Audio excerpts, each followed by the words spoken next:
Salam pemirsa, 16 Juni 2025, situasi di Timur Tengah terus memanas setelah serangan Israel ke Iran meluas dan mengguncang stabilitas kawasan.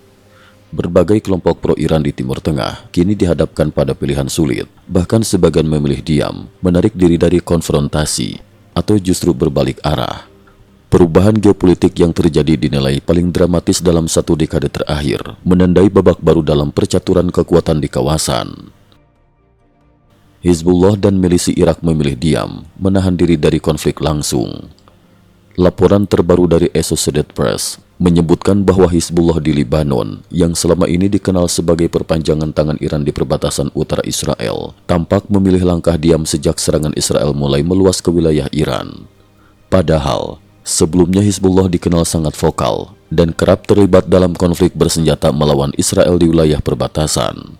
Tak hanya Hizbullah, milisi-milisi pro-Iran di Irak pun menunjukkan kehati-hatian yang sama.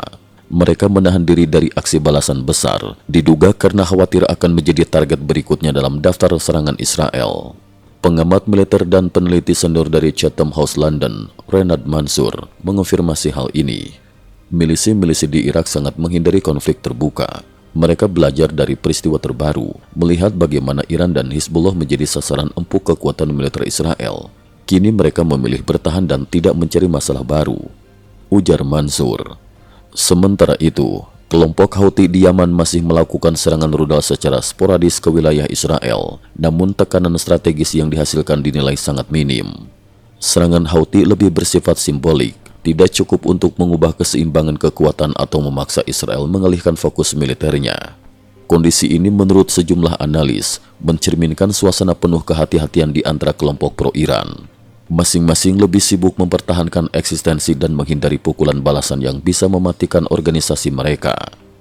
Semua pihak kini benar-benar menghitung resiko, tidak ada yang ingin menjadi korban berikutnya, lanjut Mansour. Suriah, sikap geopolitik berubah tajam, buka wilayah udara untuk Israel.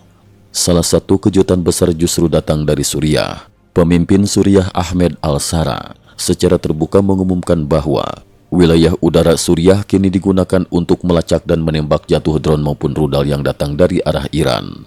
Dalam prakteknya, langkah ini sama saja dengan memberi lampu hijau bagi Israel untuk melancarkan operasi militer pencegatan atas ancaman Iran melalui ruang udara Suriah.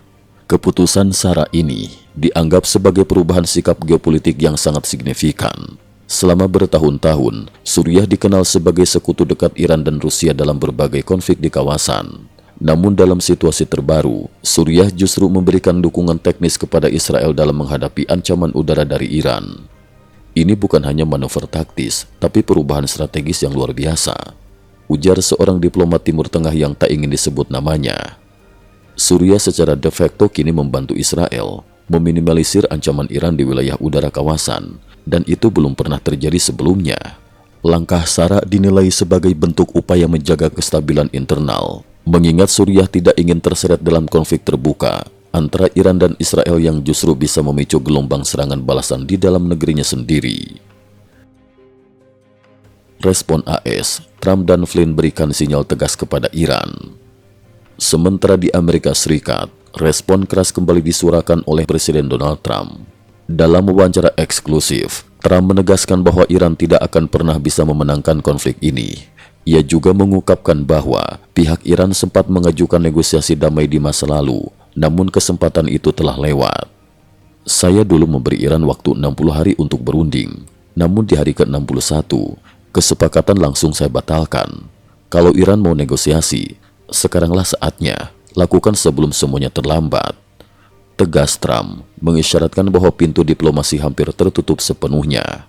Tak hanya Trump, mantan Kepala Badan Intelijen Pertahanan AS, DIA, Jenderal Michael Flynn, juga menyuarakan strategi yang cukup tajam. Dalam diskusi bersama mantan penasehat Gedung Putih, Steve Bannon, Flynn menekankan bahwa Amerika sebaiknya membiarkan Israel menyelesaikan tugas berat di Timur Tengah, sementara AS bisa fokus menghadapi tantangan global lainnya, khususnya dari Tiongkok. Jika Iran akhirnya tumbang dan digantikan pemerintahan baru yang pro-Barat, itu akan menjadi kemenangan geopolitik terbesar bagi AS di Timur Tengah dalam 20 tahun terakhir. Amerika Serikat akan mendapatkan kartu as yang bisa digunakan untuk menghadapi Tiongkok dan sekutu-sekutunya di kancah global, ujar Flynn. Flynn meyakini keberhasilan Israel dalam menundukkan ancaman Iran tidak hanya akan memulihkan dominasi AS di Timur Tengah, tetapi juga mengubah peta kekuatan global secara dramatis. Peta kekuatan Timur Tengah babak baru dimulai. Para analis menilai, gelombang perubahan yang kini terjadi di Timur Tengah merupakan respon berantai atas eskalasi konflik Israel-Iran. Sikap diam Hizbullah dan milisi Irak, keengganan Houthi serta perubahan posisi Suriah menjadi indikator bahwa deterrence atau efek jera dari kekuatan militer Israel benar-benar bekerja. Di sisi lain, tekanan Amerika dan perubahan perimbangan kekuatan di lapangan juga mempercepat munculnya dinamika baru yang tidak terbayangkan sebelumnya. Banyak negara kini menunggu dengan was-was, sebab setiap langkah yang diambil oleh Israel, Iran, atau Amerika Serikat dapat memicu reaksi domino ke seluruh kawasan, bahkan meluas ke ranah global. Situasi tetap sangat cair, namun satu hal pasti, Timur Tengah telah memasuki babak baru dengan risiko, peluang dan kejutan yang masih akan terus berkembang. Cukup sekian dulu, terima kasih atas perhatiannya. IT News juga memiliki channel di platform kancing.com. Mohon kunjungan dan bantu subscribe agar bisa mengikuti perkembangan dunia tanpa batas. Terima kasih. Link kancing ada di dalam description.